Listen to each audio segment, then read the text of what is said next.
All right, Mr. Ketchum back, and we're going to talk about President Grant. And this is President Grant right here, the same Ulysses S. Grant that had won the American Civil War. He's the guy that accepted the terms of surrender from Robert E. Lee. Now, during his presidency, which he won in 1868, we see more violence throughout the South. These newly freed slaves, they're starting to gain more political power. They're gaining, acceptance throughout the federal government, but they're not getting that same acceptance in the South. Race riots are going on.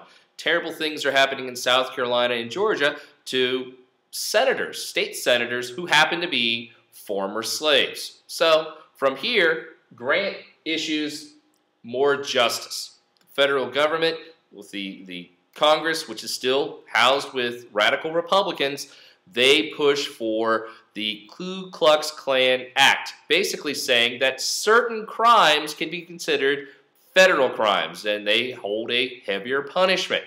They're also declaring a martial law in South Carolina. Federal troops are put down in South Carolina to make sure that nothing terrible is happening to people, which is the job of the government, to make sure that everybody is safe. Meanwhile, we see a bad economy going on throughout the entire United States. Banks are failing.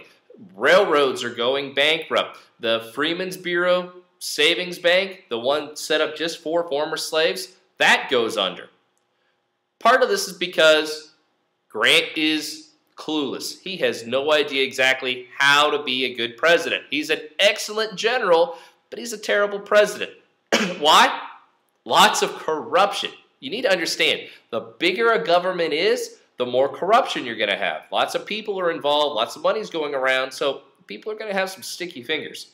So, Grant's problem is he's not a bad guy, he's just really naive, and he keeps putting bad advisors in with him. So, we're going to see this is going to be a big change once Rutherford B. Hayes wins the presidential election in 1877.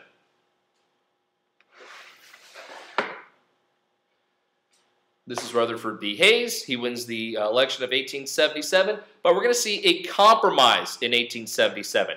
The Republican Party is pretty corrupt. They're doing a lot of kind of shady business deals, and people are taking advantage of things that they shouldn't really take advantage of.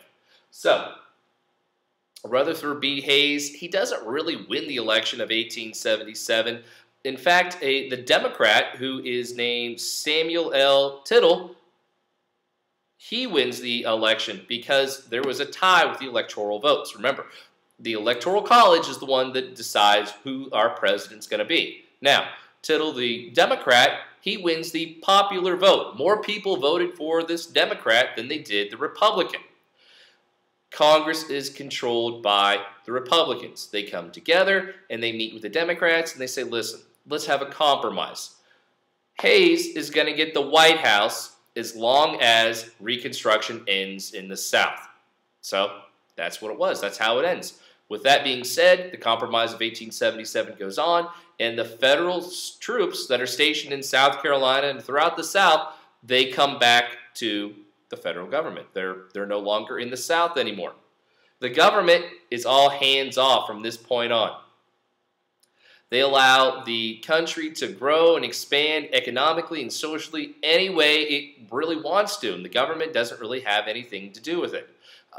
Meanwhile, all the things that these newly freed slaves had fought for, all these rights, all these constitutional allowances, they're going out the window because Jim Crow laws go into effect. That's whenever Southern communities put in certain laws to keep blacks and whites separate.